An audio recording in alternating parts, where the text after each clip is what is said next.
Nusantara murni, lugas dan terpercaya. Pagi sekali, Om Swastiastu. Izin memperkenalkan, ya, saya Wayan Sunade, Kepala Dinas Pertanian dan Ketahanan Pangan Provinsi Bali, terkait dengan ketersediaan pangan pasca Hari Raya Galungan dan Kuningan yang baru saja kita lewati. Pangan kita sangat cukup dan tersedia dari 10 bahan pokok itu. Kalau masalah harga itu sangat dinamis. Ketika masyarakat kita, konsumen membutuhkan, ya, apalagi hari raya, walaupun kesediaan itu ada, pasti harganya agak meningkat, lebih mahal dari hari-hari sebelumnya. Itu, ya, dari 10 itu merupakan pangan strategis kita seperti beras. Beras jangan khawatir, beras kita cukup. Dan kita surplus tahun 2025 ke 2026 sekitar 62.000 ton.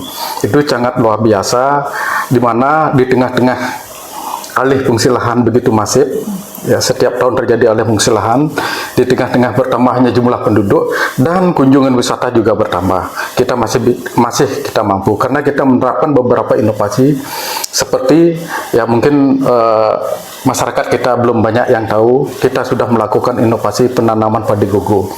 Padi gogo itulah padi ladang atau padi kebun.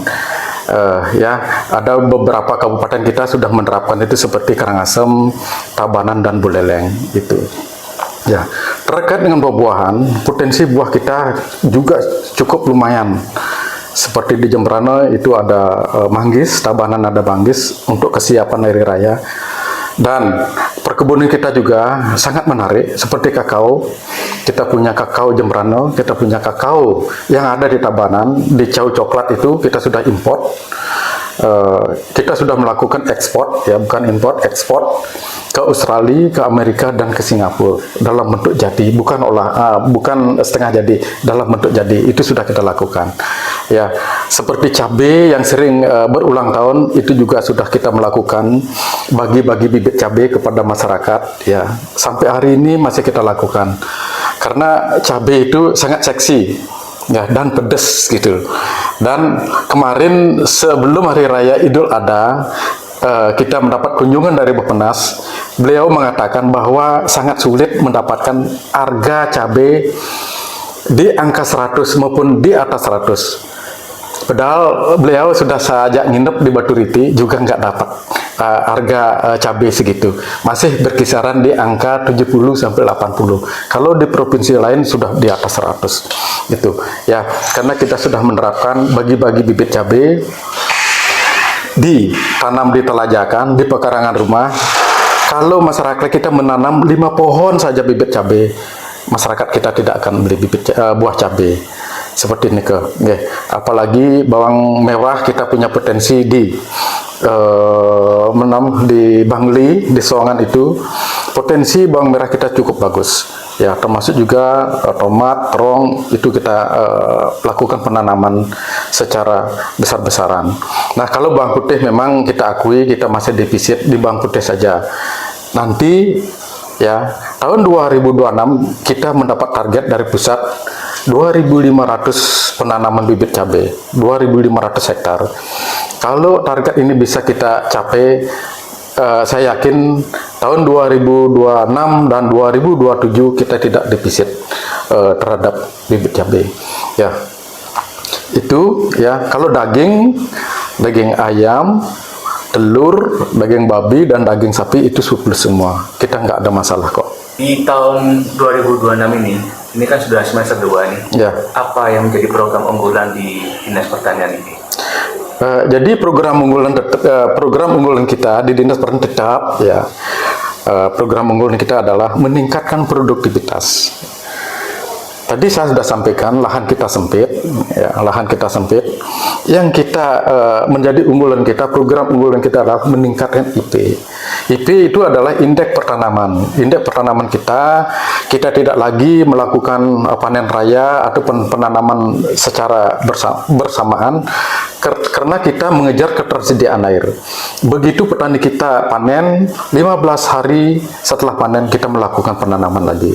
Jadi tidak seperti dulu kita melakukan panen raya, itu waktu kita hilang dan kesediaan air kita juga hilang. Ya, dari IP1 kita tingkatkan menjadi IP2, IP2 kita tingkatkan menjadi IP3. Bagi petani atau sebak-sebak yang memiliki irigasi teknisnya yang sangat bagus, kita kejar IP3. Ya, di samping peningkatan produktivitas persatuan luas, itu yang kita kejar. Itu yang pertama. Yang kedua adalah pertanian berkelanjutan atau pertanian ramah lingkungan. Dari lahan yang kita miliki, ya kita berusaha petani kita agar secepat mungkin melakukan penerapan sistem pertanian organik. Penerapan itu sudah kita kejar, sekitar 65% petani kita sudah menerapkan sistem pertanian organik, sehingga nantinya masyarakat kita mendapatkan atau memperoleh pangan yang sangat sehat. Ya, itu program kita. Tantangan terbesar pertanian saat ini apa Pak? Alih fungsi lahan atau regenerasi petani muda? Tantangan kita terbesar tahun 2026 adalah yang pertama adalah alih fungsi lahan. Setiap tahun terjadi alih fungsi lahan yang begitu tinggi. Yang kedua adalah mengingat usia petani kita ya sudah menginjak sekitar 40 sampai 50 tahun. Kita membangkitkan kembali supaya anak-anak muda kita tertarik ke pertanian. Jadi kita menerapkan pertanian berbasis teknologi. Jadi smart farming. Jadi tidak lagi kita mencangkul ya seperti dulu, kita sudah ada traktor. Tidak lagi melakukan penanaman secara manual seperti itu. Beberapa petani kita sudah memiliki mesin penanaman. Dan panen juga petani kita atau sebak-sebak sudah memiliki combine harvester. Itu panen langsung menjadi gabah. Panen langsung menjadi gabah. Dan penyemprotan juga tidak lagi menggunakan secara manual begitu, karena lama petani kita sudah beberapa memiliki drone untuk melakukan penyemprotan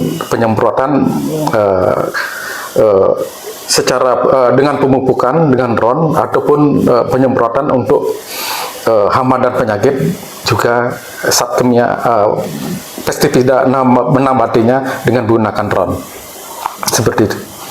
Ya. Pertanyaan terakhir, pesan untuk Grama Tani Sebali biar tetap semangat bertani di tengah harga pupuk dan perubahan iklim, Pak? Ya, jadi dengan perubahan iklim ini kan tidak menjadi ini juga terjadi setiap tahun. Tetap kita melakukan antisipasi. Kalau sawah yang kering biasanya terjadi alih fungsi lahan ya, terjadi musim kemarau, kita sudah siapkan pompa air atau air yang ada di saluran irigasi akan kita sedot untuk mengairi sawah kita. Itu yang pertama, tantangan kita ya. Dan tantangan kita yang kedua adalah banyaknya saluran-saluran irigasi kita yang sudah rusak. Itu yang akan kita perbaiki. Tahun ini untuk Jembrana sudah mendapatkan 100 unit. Secara bertahap nanti akan kita gelontorkan. Ini bantuan pusat seperti itu.